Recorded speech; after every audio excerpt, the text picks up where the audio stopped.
మీ business ఏదైనా మీ ఊర్లో promotion చేయాలంటే అది సుమన్ టీవీతోనే సాధ్యం. ఇప్పుడే సంప్రదించండి.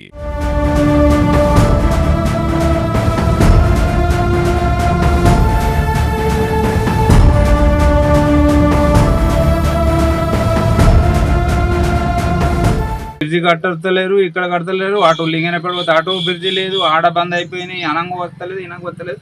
పబ్లిక్ బాగా ఇబ్బంది అవుతుంది. ఇక్కడ మానే నడుస్తుంది, మొత్తానికి బంద్ చేసిరు. ఓన్లీ బైకులు కూడా పోవస్తలేదు బరాబరి. నడుస్తుంది, ఇదే తక్లీఫ్ అవుతుంది. మొత్తానికి బండ్లు బంద్ అయినాయి, ఎక్కడెక్కడ జామ్ అయిపోతుంది. ఇలా గురుకుల హాస్టల్లో పిల్లలు పోతున్నారు, బాగా ఇబ్బంది అవుతుంది. ఇక్కడ రాజశేఖర రెడ్డి పీరియడ్ లా ఇప్పుడు అది బ్రిడ్జికి శంకుస్థాపన చేసిరు. ఇప్పటి వరకు ఆ పని లేదు. ఆ శంకుస్థాపన చేసిన స్తూపం కూడా లేకుండా తీసేసారు. అప్పటి నుండి ఇప్పటిదాకా ఈ బ్రిడ్జి లేదు, రోడ్డు కూడా ఖరాబ్ ఉన్నది. మొత్తం అక్కడ డ్యామేజ్ అయిపోయింది, మొత్తం బంద్ పెట్టిరు. అటు పోనీ ఎత్తలేరు. నిన్నడుతుంది, మొత్తానికి బంద్ అయిపోయింది. రస్తా ఒక్క బండి పోతలేదు, ఒక్క బండి వస్తలేడు. హాస్టల్ ఉన్నది, గురుకుల హాస్టల్. ఆ హాస్టల్ కూడా పిల్లలు వచ్చేందుకు కూడా ఇబ్బంది అవుతుంది. సో ఈరోజు ఎగ్జామ్ ఉన్నది, ఫుల్ పబ్లిక్ వస్తురు. పిల్లలకు ఎగ్జామ్ రాసేందుకు కూడా ఇబ్బంది అవుతుంది. వాగులో దిగి నడుచుకుంటూ వస్తురు పిల్లలు. అక్కడి నుంచి ఆటోలు అడ్డంగా అటే వెళ్ళిపోతున్నాయి. వైఎస్ రాజశేఖర రెడ్డి గత 20 సంవత్సరాల క్రితము ఇదే మానేపల్లిలకు శిలాపథకం పెట్టి ఇక్కడ దీంట్లో నీళ్ళు నిల్వ ఉంచుతానని చెప్పేసి ఈ రోడ్లు బ్రిడ్జి చేస్తా అని చెప్పేసి హామీ ఇచ్చిండు. ఆ హామీ నెరవేర్చలేకపోయారు. ఇప్పటికైనా ఇదే కాంగ్రెస్ గవర్నమెంట్ ఉంది కాబట్టి కాంగ్రెస్ గవర్నమెంట్ దీనిపైన చర్యలు తీసుకొని ప్రతి సంవత్సరము మాకు వర్షాకాలము మానేరు కొడుకున్న టైంలో కంపల్సరీ మాకు ఈ రూట్లో బంద్ అయిపోతుంది.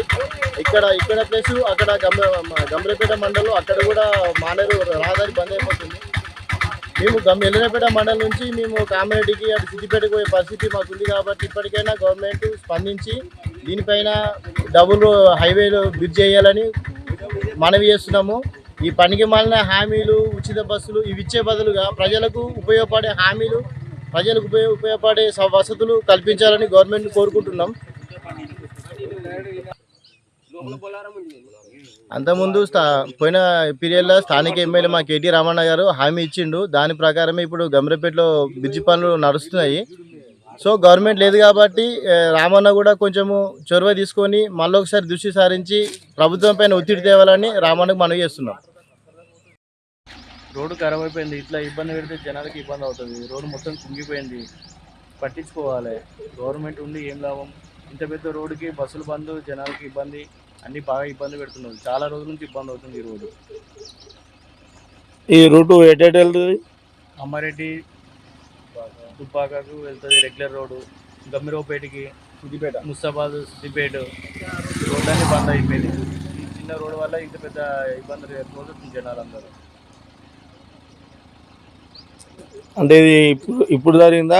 ప్రతి ఏటా ఇలానే జరుగుతుంది. వర్షాకాలం వచ్చిందంటే రోడ్డు మొత్తం బంద్, జనాలకు మొత్తం ఇబ్బంది. అన్ని తిరిగి వెళ్ళిపోవాల్సి వస్తుంది జనాలందరూ. ఇప్పుడు మీరు ఎట్లా ఇట్లా రోడ్డు కట్ అయింది అన్నారుగా? రోడ్డు కట్ అయిపోయింది, మేము చూసుకోలేదు కాబట్టి మేము మెల్లగా వచ్చేసినాము. ఇబ్బంది అవుతుంది మాకు, అయినా ఇబ్బంది ఉంది. మెల్లగా వచ్చేసినాము, చూసుకుంటూ ఇబ్బంది అవుతుంది. రోడ్డు మాత్రం చేసుకోవాల్సింది. ఇప్పుడు ఎందుకు మళ్ళీ ఆడ డ్యామ్ తెగిపోయిందట కదా, పోనీకి వస్తలేదట కదా, దాని గురించి అనే మరి ఏమైంది మరి ప్రాబ్లం, అది ఎందుకు గురించి ఎట్లా డిస్టర్బ్ చేస్తుంది? అంటే మీకు ఇట్లా ఇప్పుడే జరుగుతుందా? ఇప్పటికి జరుగుతుందా? ప్రతిసారి ఇట్లా జరుగుతుంది. ఎప్పుడు వచ్చినా ఇప్పుడు మాకు వర్షాకాలం అయినా ఎండాకాలం అయినా ప్రతిసారి ఇట్లా జరుగుతుంది. ఇక్కడ ఎందుకో మరి ఏమో అర్థం అవుతుంది. అది చేయమంటే ఏమో చెయ్యరు వీళ్ళు, ప్రభుత్వాలు పట్టించుకో, ఏం చేయ, అది ఏందనేది ఏం అర్థం కాదు. అది కాదు ఇల్లేది మానేరు డ్యామ్లో నడి రోడ్డు మీద పక్క పడ్డది. ఇలా హాస్టల్ పిల్లలు హాస్టల్ కష్టమవుతుంది.